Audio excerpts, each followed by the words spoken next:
What do you have? What's your special thing? Pick one.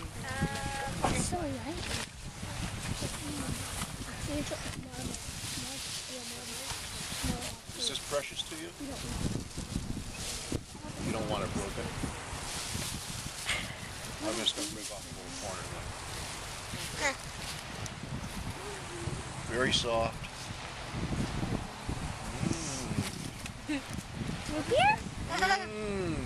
Better than fruitcake. We had a huge storm. We had several of them. The first one was Irene, and it came in on my birthday, August 28th. And Irene dumped this much water on the 16,000 square miles that make up the Hudson River watershed. And water was clocked going down the Croton River, which you'll cross on your way home. It was clocked at 47 miles an hour. It was the most amazing flood that I have ever seen, and probably I will ever see. It washed this stump from deep out there in the water all the way up here on the shore.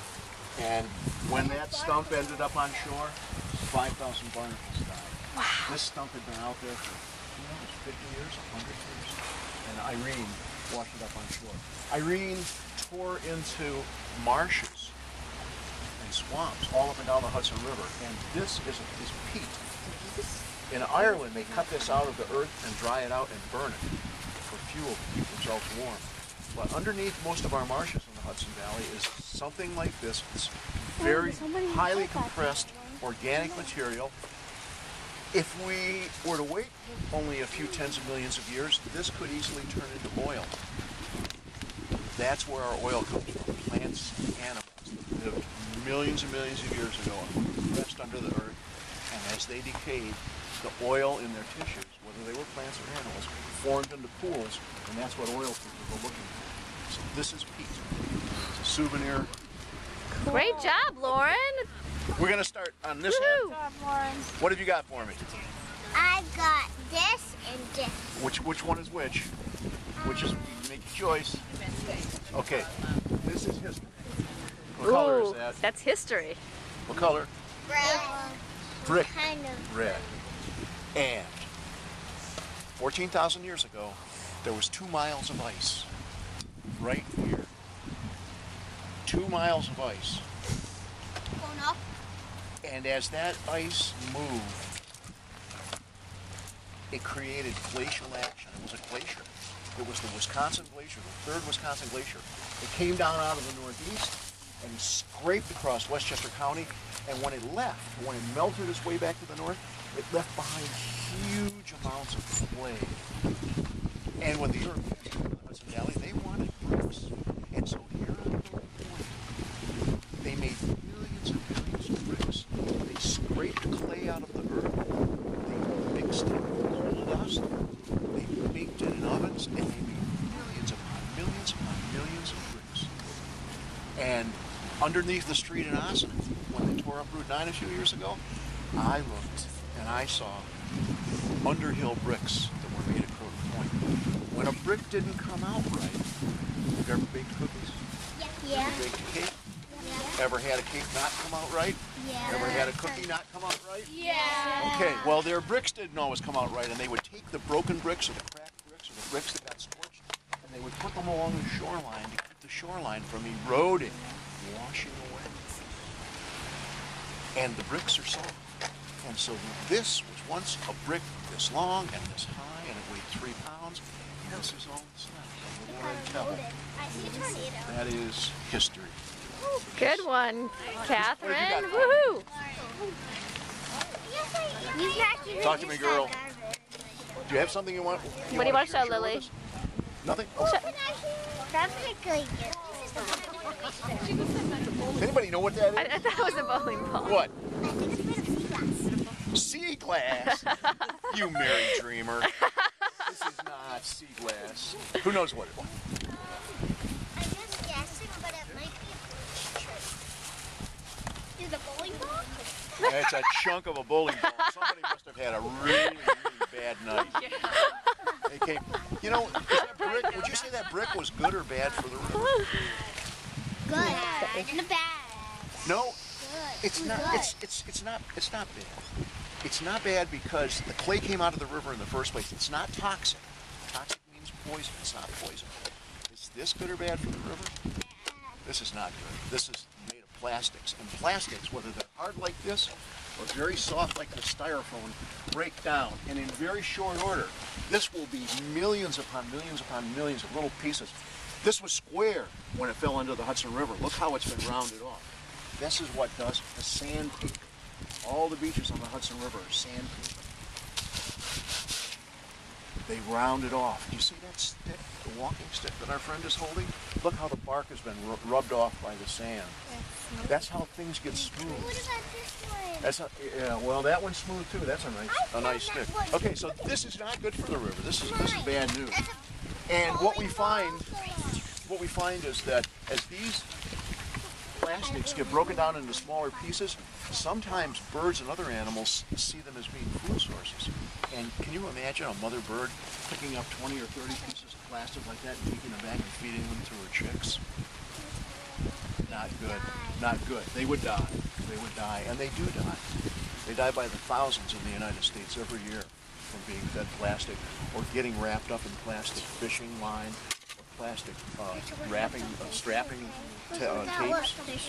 Okay. Who's next? What else have we got? No more bowling balls. We've had all the bowling balls. Wait, that was actually bowling ball? Really? Yeah. You can keep it if you want, Rachel, as a memento. Yeah, it's all yours. I have something, but I need to find which one. Who's got something for me? Well, We're going around the circle this way. There's two things I'm like obsessed with, and I can't let just one get me. Can you explain both of them? Wait a minute. Who's next? Greasy. We've done bowling ball, woman. Oh, I found thousands of those. This is a black walnut. I told you, Mom! I told you it was walnut! This would probably not be good to eat now because it's been floating for at least a year. Yeah. And this is what's called a white walnut or a butternut. These two trees are related.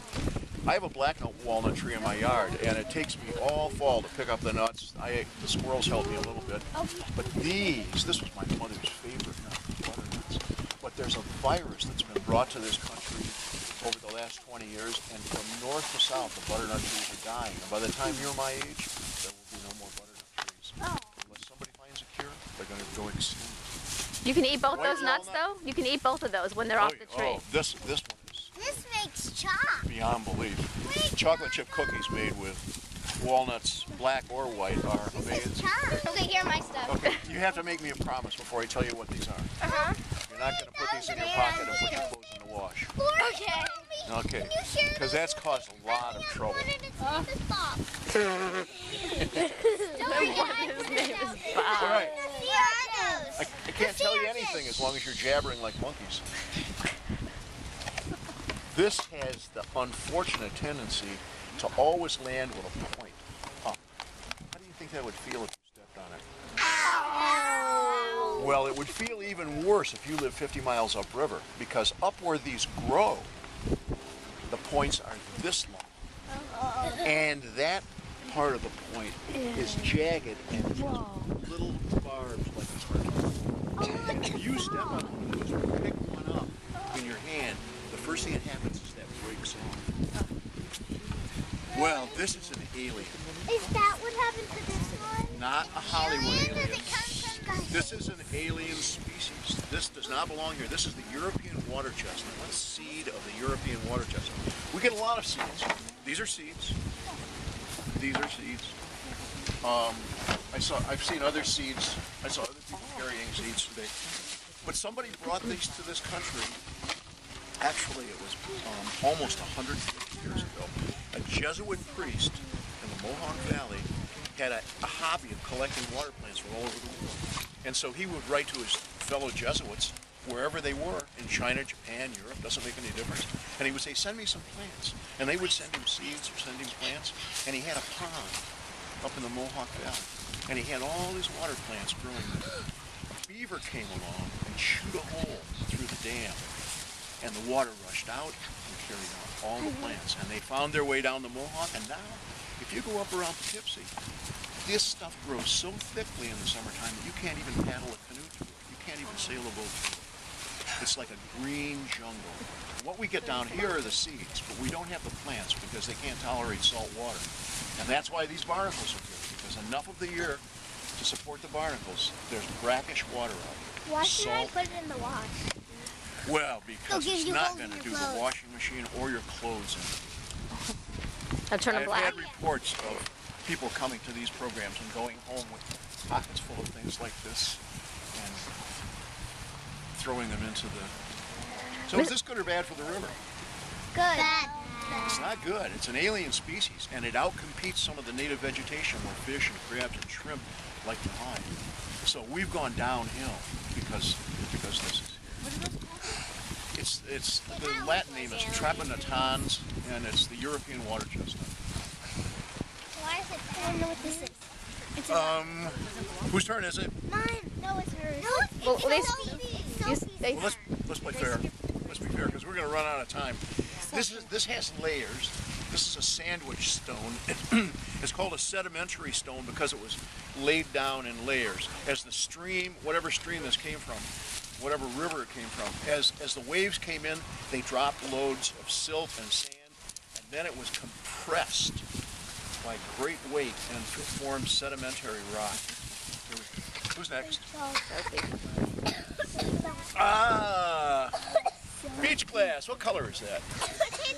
Brown. Brown. This is from the neck of a Budweiser bottle. July 4th, 2009. Keep going. Don't stop it. Is this Don't good or stop bad? it. You just stop it. Bad.